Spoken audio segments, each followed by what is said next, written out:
ओम शांति। सीप में है मोती जैसे, मुरली सिंह से बिल्कुल वैसे। होली हंस बन ज्ञान रतन, चुगना है ऐसे, तब बन पाएंगे बिल्कुल बाबा जैसे। आज 12 मई की मुरली का एसेंस है। बाबा ने कहा मीठारी स्वीकार करेंगे, अपने दिल से पूछो हम कितना पावन बने हैं। बाबा कहते हैं कि मैं तभी तुम्हारी बलिहारी स्वीकार करूंगा, क्योंकि बाबा तो अपने बच्चों पर बलिहार जाते हैं, अपने गले का हार बना लेते हैं। तो बाबा कहते हैं कि मैं तभी तुम्हारी बलिहारी स्वीकार करूंगा जब तुम संपूर्ण पवित्र बनोगे, संपूर्ण पावन बनोगे, पूर्ण अपने विचारों को मुझ पर समर्पण कर दोगे, मुझसे सारे खजाने लेकर अपने सारे विकार मुझे दे दोगे। बाबा कहते हैं कि अपने दिल से पूछो कि तुम कितने पावन बने हो। ये तो हम अपने ही दिल से पूछेंगे कि हम कितने पावन बने हैं, नहीं बने हैं, क्योंकि बाबा के बच्चे हैं। हम खुद जानते हैं कि हमें क्या कमी है, क्या बुराइयां हैं, ये तो हमें देखना है ना। तो बाबा तो सब जानते हैं, लेकिन बाबा अपने बच्चों को परखते रहते हैं, कहते हैं कि अपने दिल से पूछो कि तुम पावन बने हो, नहीं बने हो, तुम में क्या कमी है, क्या खूबी है। तो बाबा आगे कहते हैं, बाबा क्वेश्चन पूछ रहे हैं अपने बच्चों से, तुम बच्चे अभी अभी खुशी खुशी से बाप पर बलि चढ़ते हो, क्यों? क्योंकि तुम जानते हो अभी हम बलिहार जाते हैं तो बाप 21 जन्मों के लिए बलिहार जाते हैं। तुम बच्चों को यह भी मालूम है कि अब इस अविनाशी रुद्र ज्ञान के यज्ञ में सब मनुष्य मात्र को स्वाहा होना ही है। इसलिए तुम ही खुशी खुशी से अपना तन मन धन सब कुछ स्वाहा कर सफर कर लेते हो। बाबा कहते हैं क्योंकि तुम बाबा ने आज हमारे मन की बात जान ली। बाबा ने कहा कि तुम क्यों बलिहार जाते हो, तुम्हारा इसमें स्वार्थ छिपा हुआ है, क्योंकि हम अपने स्वार्थ बस सच्ची मानो तो इसीलिए न कहते कि बाबा के अगर हो गए तो सारे दुखों से हम छुट्टी पा लेंगे, सारे रोग से छुट्टी पा लेंगे और जीवन सफल हो जाएगा। बाबा कहते कि 21 जन्मों की वर्षा मिलती है तुम्हें। अगर 21 जन्मों की वर्षा मिलती है इसीलिए तो तुम बलिहार जाते हो, क्योंकि तुम्हें पता है कि अगर पवित्र पावन बन गए, बाबा के बन गए तो 21 जन्म तक सोचना नहीं पड़ेगा। बाबा कहते कि और एक बात और तुम्हें पता है, यह अविनाशी रुद्र ज्ञान है जो विनाश होने वाला नहीं है। बाबा क्या अविनाशी हैं जो हमें रुद्र ज्ञान देते हैं, इतनी समझ देते हैं। बाबा कहते कि तुम तो समझ गए हो कि एक दिन इस यज्ञ में सबको स्वाहा होना है। हाँ बाबा, हम समझ गए हैं कि सबको स्वाहा होना है, हम भी एक दिन चले जाएंगे इस दुनिया में से, क्योंकि यह दुनिया है वह तो नाटक है। हम भी रंगमंच पर नाटक कर रहे हैं, हमको मालूम है कि हम एक दिन जाने वाले हैं और अपने आप को पवित्र बनाने के लिए हम पूरी कोशिश करते हैं कि कैसे भी पवित्र बन जाए तो बाबा के संग चले जाएंगे, परम धाम में रहेंगे बाबा के साथ। अगर पवित्र नहीं बनेंगे तो यमराज बहुत दुर्गति करेगा, बहुत मारेगा और नरक में ढकेल देगा। तो हम बच्चे भी बहुत तेज हैं बाबा, आप जैसा समझाते हो हम समझ जाते हैं, क्योंकि हमें पता है ना कि कौन हमें समझा रहा है। हमें भगवान समझा रहा है, बाबा समझा रहा है, अपना पिता समझा रहा है, तो हम तो समझेंगे ना बाबा। आप अविनाशी हो, हम विनाशी हैं, हमारा शरीर विनाशी है लेकिन हमारी आत्मा तो अविनाशी है बाबा, जो आपसे जुड़ी है, आपसे आई है और आप में ही समाना है हमें। आज का जो गीत है, बाबा कहते हैं मुखरा देख ले प्राणी, माले मुखरा देख ले प्राणी दर्पण में कि अभी कितना चमक गया है मुखरा, पहले क्या था अब क्या हो गया है, ज्ञान रत्नों से सज कर चेहरे पे कितनी चमक आ गई है। ओम शांति। आज बाबा ने धारणा के लिए जो बात कही है, कर्म अकर्म और विकर्म की गति को जान, अब कोई विकर्म नहीं करना है। कर्म क्षेत्र पर कर्म करते हुए विकारों का त्याग करना ही विकर्म से बचना है। बाबा कहते हैं कि कर्म अकर्म और विकर्म, अब हमें सब कुछ जानना है कि कर्म क्या है, विकर्म क्या है। कर्म क्या है, और ऐसा करके हमें कोई भी विकर्म नहीं करना है, क्योंकि विकर्म करेंगे तो धर्मराज हमें बहुत सजा देगा। पहले तो इस पृथ्वी पे सजा खाएंगे, क्योंकि चिंताओं में विकारों में रहेंगे तो सजाएं तो बड़ी लंबी हो जाती है। हर पल हर क्षण दुख में बीतता है, कष्ट में बीतता है, छोटी छोटी बातें रुलाती है, माया बहुत तंग करती है। पहले तो इस पृथ्वी पर हम कष्ट झेलते हैं, उसके बाद जब हम जाते हैं दूसरी दुनिया में, मतलब जब यमराज हमें पकड़ के ले जाता है तो वो कितना कष्ट देता है। तो ऐसा तो विकर्म हम करेंगे नहीं बाबा, क्योंकि हम तो समझदार बच्चे हैं, हम तो समझदार बच्चे हैं।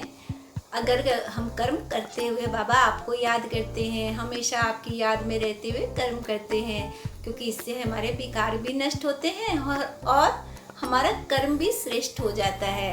बाबा कहते हैं कि विकारों को त्याग करना ही श्रेष्ठ, विकर्म से बचना है। मतलब है कि जब तक हम विकारों को त्याग नहीं करेंगे हम विकर्म से बच ही नहीं सकते हैं। तो हमें सबको अपने अपने विकारों को त्याग कर देना है, क्योंकि बहुत भलाई है इसमें। अगर हम बाबा को अपना दिल दे देंगे और बाबा को अपना जीवन साथी बना लेंगे तो हमारी बहुत भलाई हो जाएगी, क्योंकि बाबा हमें जो देते हैं कोई दे नहीं सकता है। इस दुनिया का कोई भी व्यक्ति हमें नहीं दे सकता है, चाहे वो कितना भी सगा कितना भी संबंधी हो। और बाबा जो देते हैं वो खजाने तो कभी भी नहीं मिल सकते, किसी से नहीं मिल सकते हैं। तो बाबा को सब कुछ अर्पण कर देना है। अपने विकार सबसे ज़्यादा कष्ट देते हैं, कितना कष्ट देते हैं विकार। हम अपने विकारों में फंस के ऐसे रोते रहते हैं, ऐसे तड़पते रहते हैं, इसने ये कह दिया, उसने वो कह दिया, आज हमें ये नहीं मिला। माने बहुत तरह की प्रॉब्लम्स हमारी लाइफ में जो होती है, बाबा को जब हम पा लेते हैं तो सारी प्रॉब्लम सॉल्व हो जाती है। मजे में क्या रहते हैं, एकदम नशे में रहते हैं कि हमारा पिता भगवान है, हमें इतनी अच्छी ज़िंदगी बाबा ने दी है। बाबा के सब बच्चे जानते हैं, जो बाबा को फॉलो करते हैं वो सब जानते हैं कि उनके जीवन में कितनी खुशियाँ आ गई है।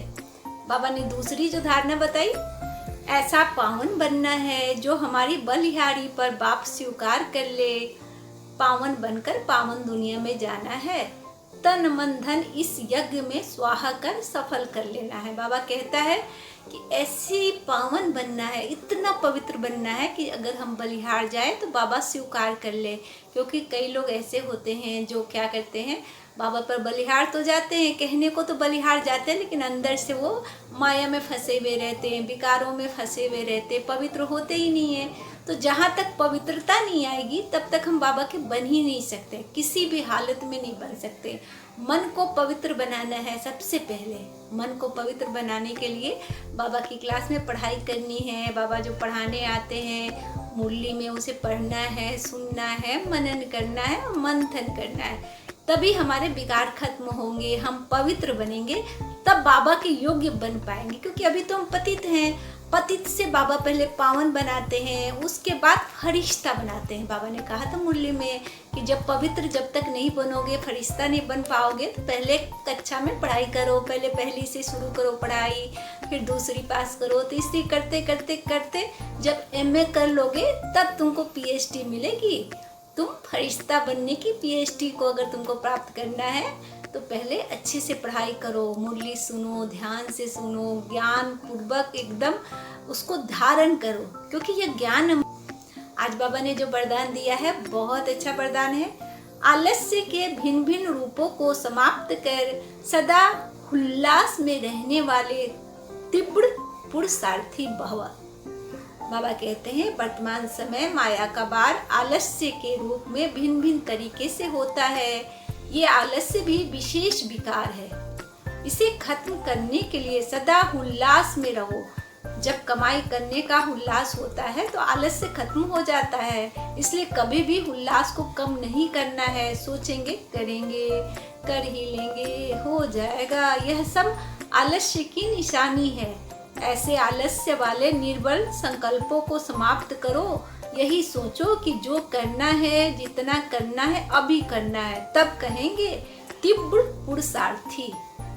बाबा कहते हैं कि आलस्य जो आता है ना, ये सबसे बड़ा विकार है। आज का जो स्लोगन बाबा ने दिया, सच्चे सेवाधारी वह है जिनका सोचना और कहना समान हो। बाबा कहते हैं सच्चे लोग वही होते हैं बाबा कहते हैं सच्चे लोग वही होते हैं जिनका सोचना और करना दोनों एक समान होता है।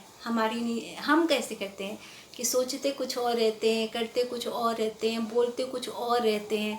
मतलब है कि हमारे जीवन में अभी से पहले जब बाबा नहीं मिले थे तो हम आपको पसंद नहीं करते हैं, लेकिन हम आपको कहते कि अरे आप तो बहुत अच्छे हो, आप मेरे घर आए हो, हमको बहुत खुशी हो रही है। और अंदर अंदर क्या कहते हैं, अरे बेमतलब का आ गया घर पे, अभी कोई टाइम है आने का, इसको तो कुछ काम ही नहीं है। तो हम सोचते कुछ और है और करते कुछ और है, बोलते कुछ और है। काम करते रहते हैं और सोचते हैं कि अरे ये मुसीबत कहाँ से आ गई, सारा काम मुझे ही करना पड़ता है, घर में तो कोई देखता ही नहीं है। इस तरह का बाबा कहते हैं, ऐसे नहीं।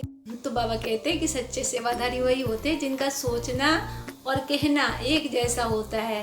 तो सच्चे सेवादारी, हम तो सच्चे सेवादारी है बाबा। अब वो पुरानी बातें नहीं रही कि सोचते कुछ और है, करते कुछ और है, बोलते कुछ और है, क्योंकि अब हमारी बुराइयाँ ख़त्म हो गई है। पहले कुछ और बात थी, अगर कोई आ गया तो देखकर खुशी नहीं होती थी मन में, लेकिन ऊपर से कहते थे कि अच्छा है, अरे आप आ गए, बड़ी खुशी हो रही है। काम कर रहे हैं, मन चिढ़ रहा है, लेकिन अंदर से कह रहे हैं कि ये सारा काम मुझे ही करना पड़ रहा है, लेकिन ऊपर से कहते हैं कि अरे बहुत अच्छा लग रहा है काम करके, अरे घर का काम है, ये हम नहीं करेंगे तो कौन करेगा। तो बाबा अब हम बदल गए हैं, हम ऐसा नहीं करते हैं, क्योंकि हमारा मन और हमारे विचार, हमारे तन, सब कुछ, हमारा मन, हमारा विचार, हमारा तन, सब कुछ आप पर समर्पण हो गया है।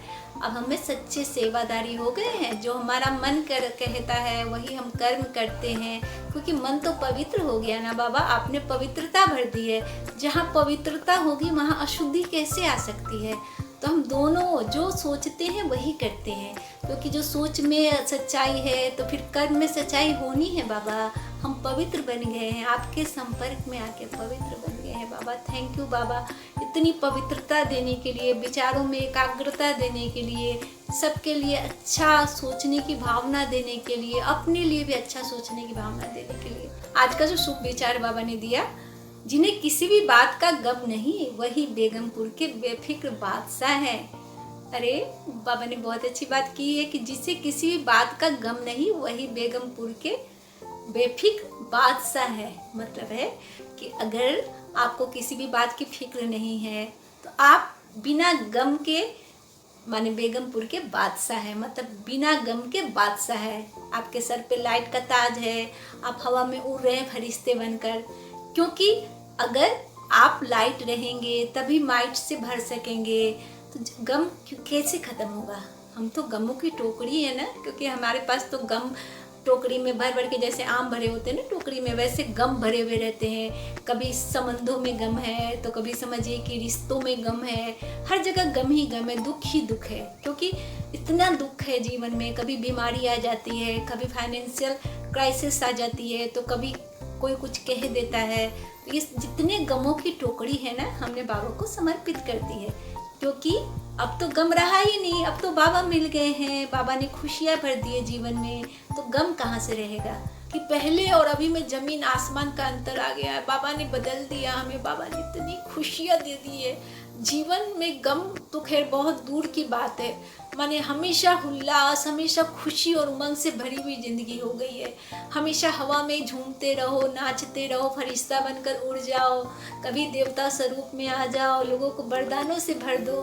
बाबा ने जो 5 स्वरूपों का जो अध्ययन कराया है बहुत प्यारा है, और उस पर हमेशा मंथन करना चाहिए और अपने उस स्वरूपों पर ध्यान देना चाहिए। 5 स्वरूप बहुत प्यारे हैं। आपको खुद लगेगा कि अरे हम कभी ऐसे थे, हम पतित मनुष्य, माने इतने पावन थे, हम देवता थे, हम पूज्य स्वरूप थे, हम ब्राह्मण स्वरूप बने, फिर हम फरिश्ता बन गए।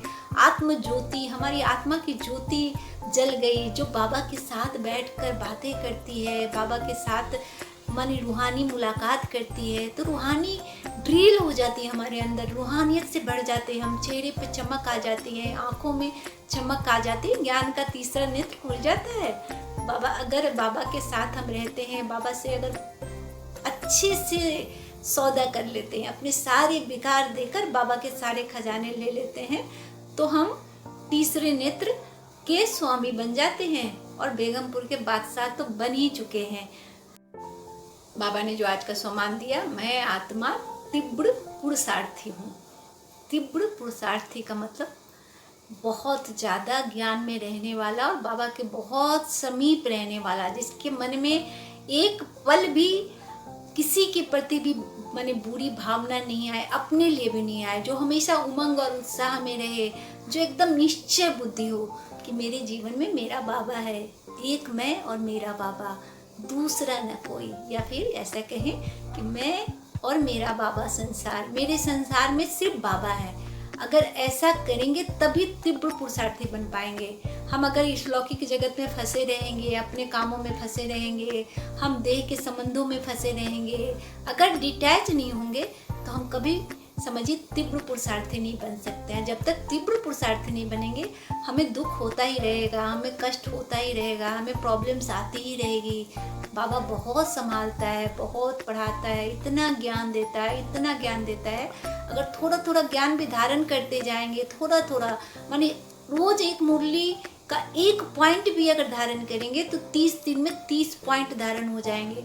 आप तो महाराजा बन जाओगे। आप समझ रहे हो ना कि बेगमपुर के बादशाह से भी बड़े बादशाह बन जाओगे आप। आज का जो अव्यक्त इशारा है बहुत ही इम्पोर्टेंट है, बहुत ध्यान से सुनिएगा, क्योंकि यह अभी सचमुच हम इसी पोजीशन से गुजर रहे हैं। अभी जो स्थिति है, अगर बाप दादा का हमें साथ नहीं मिले, अगर हम बाप दादा के साथ नहीं रहे तो हमारी क्या स्थिति हो जाती, सोच के ही समझिए लगता है। आज लोग कितने डर में हैं, कितनी प्रॉब्लम में हैं, लेकिन हम तो मज़े कर रहे हैं। हमें कोई डर नहीं, हम एकदम निश्चिंत हैं, खुशी में हैं, क्योंकि हमें पता है कि हमारे बाप दादा, हमारे शिव भगवान हमारे साथ हैं, हमेशा हाथ पकड़ के चल रहे हैं। उनका सुरक्षा कवच हमारी पूरी फैमिली के चारों ओर है।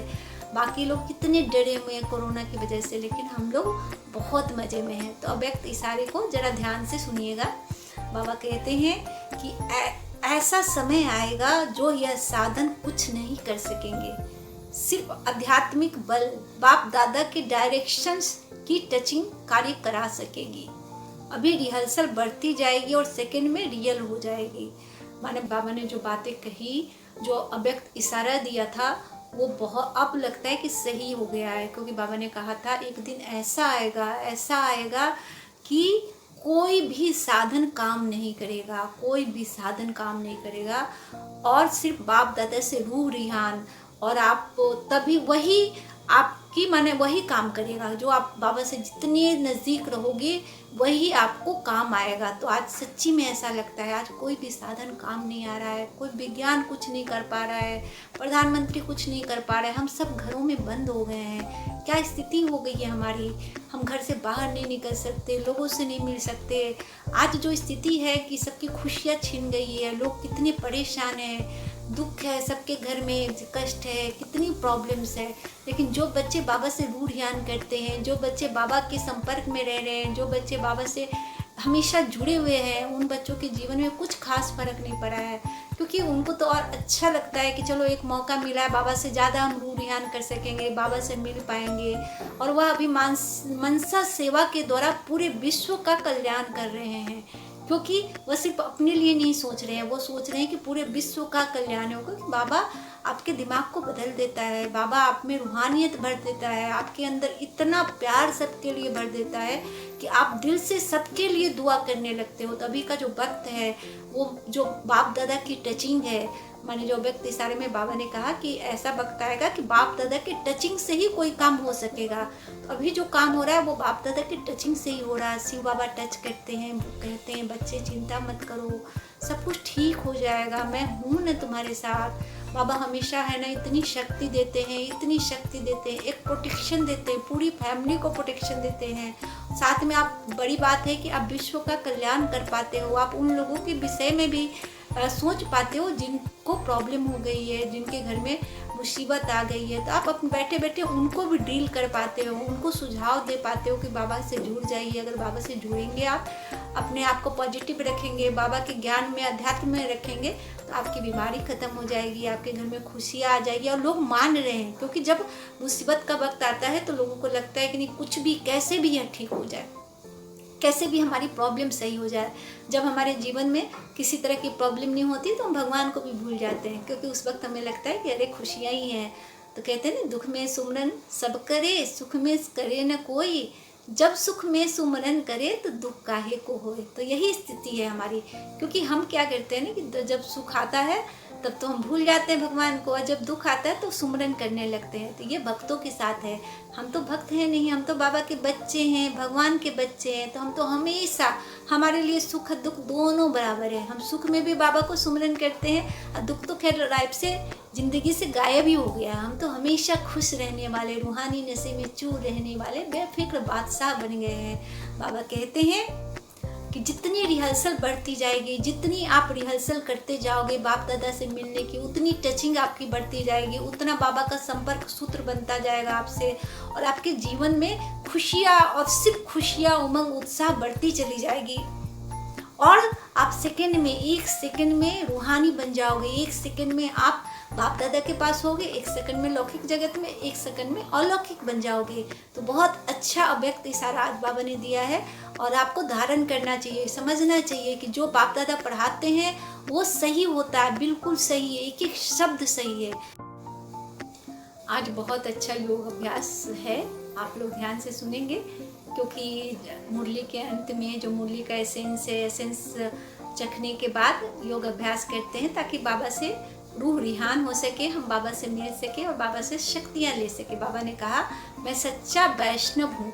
वैष्णव का मतलब होता है कि भाई किसी भी चीज़ को खाना पीना नहीं, मतलब है कि वैष्णव का मतलब है पूरी तरह से एकदम आत्मिक स्वरूप में स्थित हो जाना, एकदम अपने विचारों से शुद्धता टपकनी चाहिए, खान पान में शुद्धता होनी चाहिए, रहन सहन में शुद्धता होनी चाहिए, संबंध संपर्क में शुद्धता होनी चाहिए, मतलब हर जगह शुद्धता, कहीं भी अपवित्रता नहीं होनी चाहिए। धन कमाने में शुद्धता, लोगों से बात व्यवहार में शुद्धता, माने अगर एकदम पवित्र जब बन जाएंगे तब आप वैष्णव बन पाएंगे, मतलब बाबा के परम प्रिय प्यारे बच्चे बन पाएंगे। आप बाबा पर बलिहार जाएंगे तो बाबा भी आप पर बलिहार जाएंगे। तो आज का योगाभ्यास शुरू करते हैं। मैं आत्मा परम धाम में परम पवित्र शिव बाबा के अति समीप हूँ।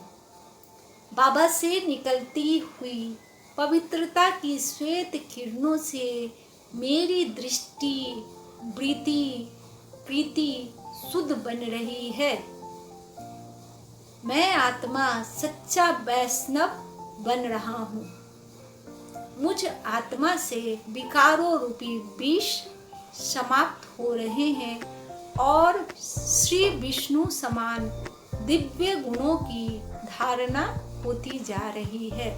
बहुत अच्छा योग अभ्यास है, आप नोट कर लें, और नोट करने के बाद इसे दिन में, अभी तो बहुत फुर्सत का समय है, धारण करने की कोशिश करें, क्योंकि योग अभ्यास के माध्यम से जब हम मेडिटेशन करते हैं तो बाबा से रूह रिहान होता है, और रूह रिहान जब होता है तो हमारे अंदर शक्तियाँ आती है और हम तीव्र पुरुषार्थी बनते चले जाते हैं। जैसे बाबा ने योग में कहा ना, आगे मुरली में कहा था कि तीव्र पुरुषार्थी बनना बहुत ज़रूरी है।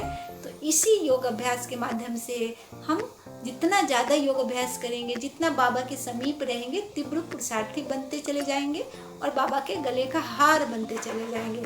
आज का जो चिंतन बाबा ने कराया, आपको चिंतन करना है कि, क्योंकि मुरली सुनने के बाद उस चिंतन किया जाता है कि हमने क्या क्या धारण किया है और क्या हम में गलतियाँ हैं, क्या हम सही कर रहे हैं हमारे जीवन में। क्योंकि जो जैसे एग्ज़ाम होता है ना, पढ़ाई करने के बाद एग्ज़ाम में हम जब आंसर लिखते हैं तब उसमें पता चलता है कितने नंबर आते हैं। तो सेम मुरली क्लासेस करने के बाद आपको अपने अंदर देखना है कि आपने कितना धारण किया है और कितना धारण नहीं किया। अगर नहीं धारण किया है तो कहाँ करेक्शन करना है, कहाँ शुद्धियाँ करनी है, अपने जीवन में जो विकार हैं उनको कैसे दूर करना है।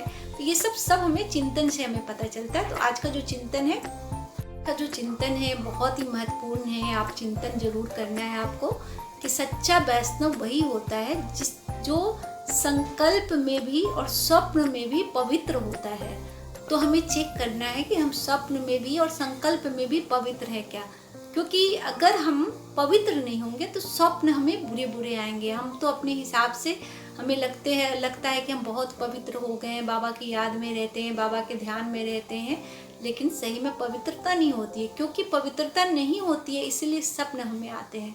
अगर संकल्प में अगर पवित्रता हो जाएगी, मतलब हमारे सब कॉन्शियस माइंड में अगर पवित्रता हो जाती है, अगर हमारा सब कॉन्शियस माइंड पवित्र हो जाता है, जिसे हम कहते हैं कि अवचेतन माइंड बिल्कुल अगर पवित्र हो गया, तो इसका मतलब है कि आपको स्वप्न में भी कभी भी बुरी बातें नहीं आएगी, क्योंकि आपकी जो सोच है उसका आपके अवचेतन माइंड से बहुत सीधा कनेक्शन है।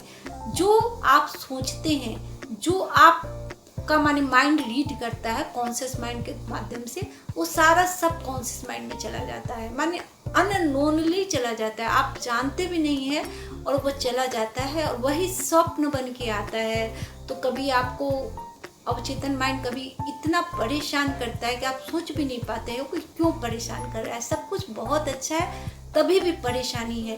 तो स्वप्न से भी अपवित्रता हटानी है, मतलब है कि संकल्प से, स्वप्न से, सब जगह से अपवित्रता हटानी है। तो इसके लिए बहुत मेहनत करनी है, पवित्र बनना है, हमेशा बाबा का ध्यान, हमेशा बाबा का ज्ञान को ही मंथन करते रहना है, क्योंकि उससे खुशियाँ भी बरकरार रहेगी, हम पवित्र भी बनते चले जाएंगे और तीव्र पुरुषार्थी भी बनते चले जाएंगे। बाबा ने कहा कि पवित्रता ही महानता है, इसलिए संकल्पों के किसी भी द्वार से मेरे मन मंदिर में अपवित्रता प्रवेश तो नहीं करती।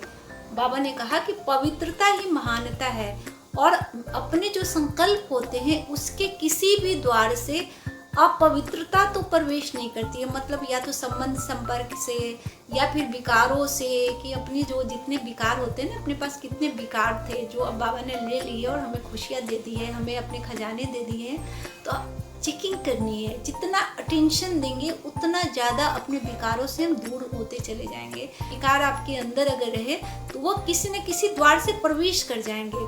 तभी हम कहते हैं ना कि जो शक्तियाँ हम समय पर यूज नहीं कर पाते हैं, मतलब हम स्वराज्य अधिकारी आत्माएं हैं, लेकिन ऐसा वक्त आता है कि जिस वक्त हमें जिस शक्ति की ज़रूरत होती है उस वक्त उस शक्ति को हम यूज नहीं कर पाते हैं।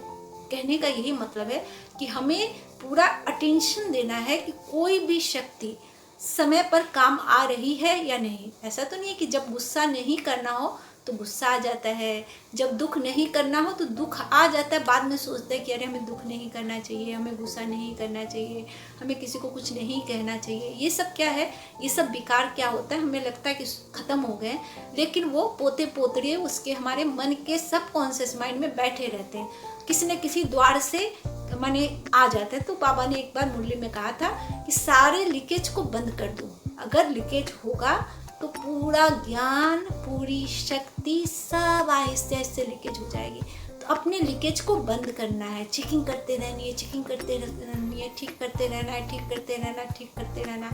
जितनी चेकिंग करेंगे, जितना ठीक करेंगे, हमारे विकार उतने आहिस्ते आहिस्ते खत्म होते चले जाएंगे। ओम शांति।